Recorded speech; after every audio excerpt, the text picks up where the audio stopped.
All right, Shalom. Yeah, I want to give all praise to Yahweh Bashem Yahweh Shai. I want to give honors, double honors to the apostle elders that rule well, and I want to say salutations to the Akim doing this work on the four corners of the earth in the name of Yahweh Yahweh Shai. I just wanted to do a quick little lesson on I had seen, every time when you follow the news during this time of the year, there's always some report coming from CNN or whoever saying that hiring is up and job creation is good, the economy's doing good, because we're going into that time of the year where they want to put it in your mind that everything's going to be good, so you spend your money. I mean, look, think about it.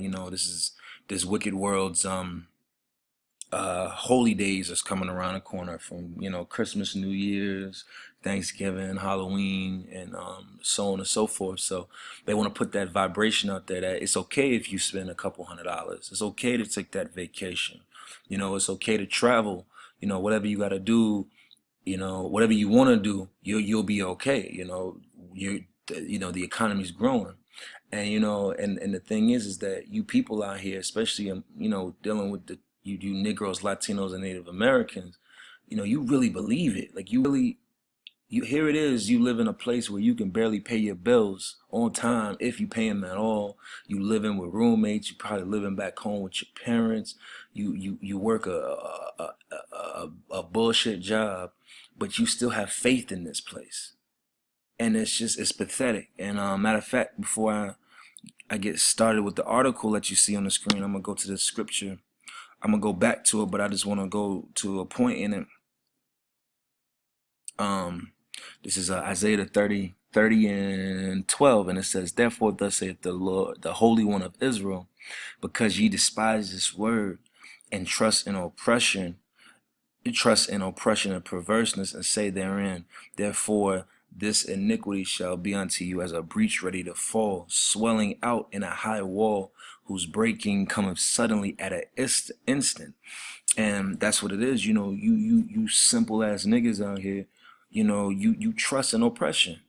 It's like you would think that us coming out on the highways and the byways and doing these lessons and teaching you that this place is going to be destroyed, that would be of some happiness to you. Because what the hell do you have here?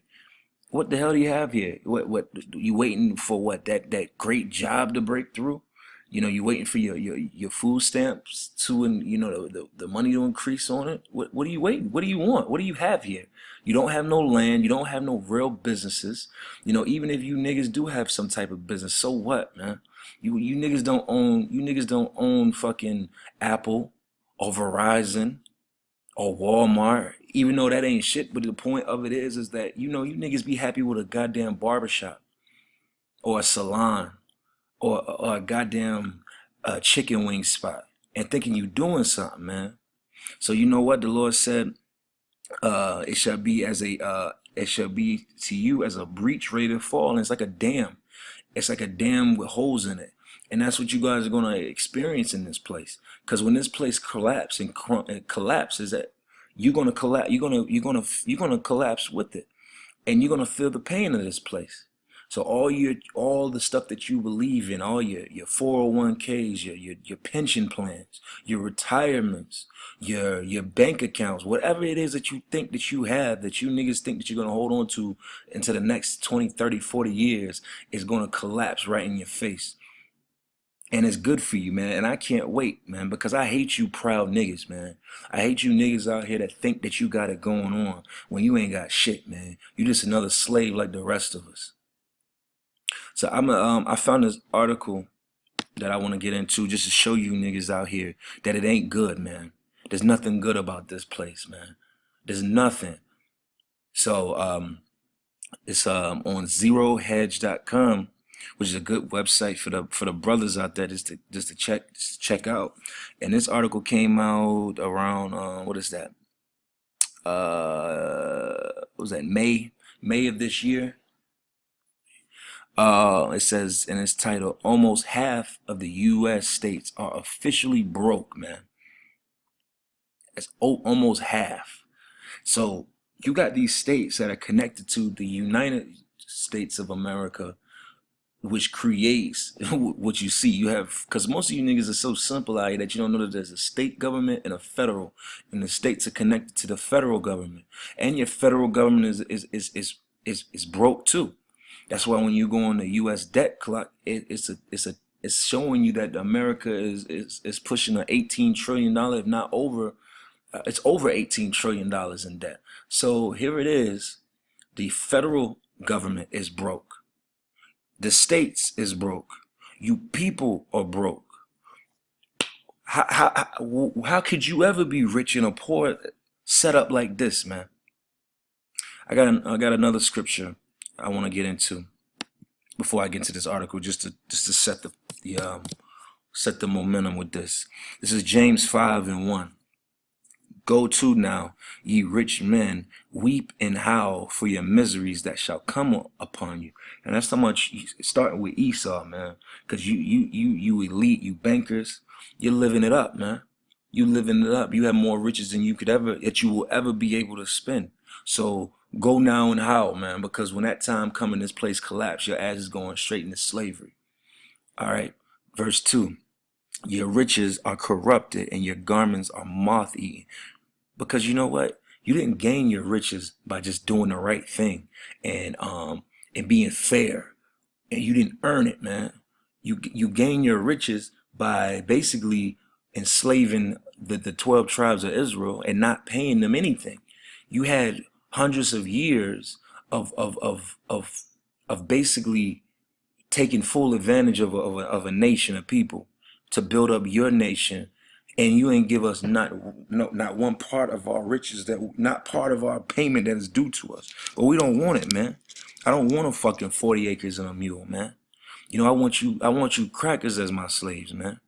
That's what I want. Fuck the riches, man. At this point, I want you to be my payment of what I've had to suffer and what my people have had to suffer. And for you niggas out there that get offended by what I'm saying right now, then fuck you too, man. This is verse 3. Your gold and silver is cankered, and the rust of them shall be a witness against you.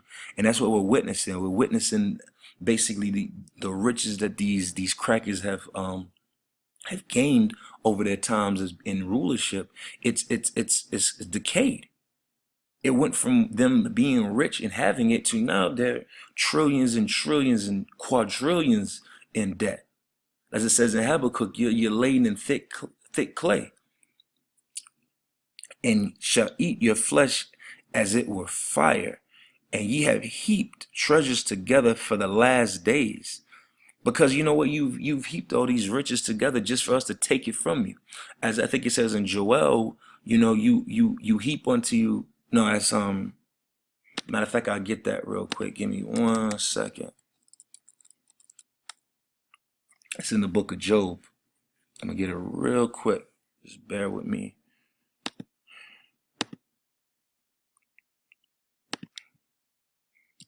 It's Job 27, and I'm gonna go straight to the point.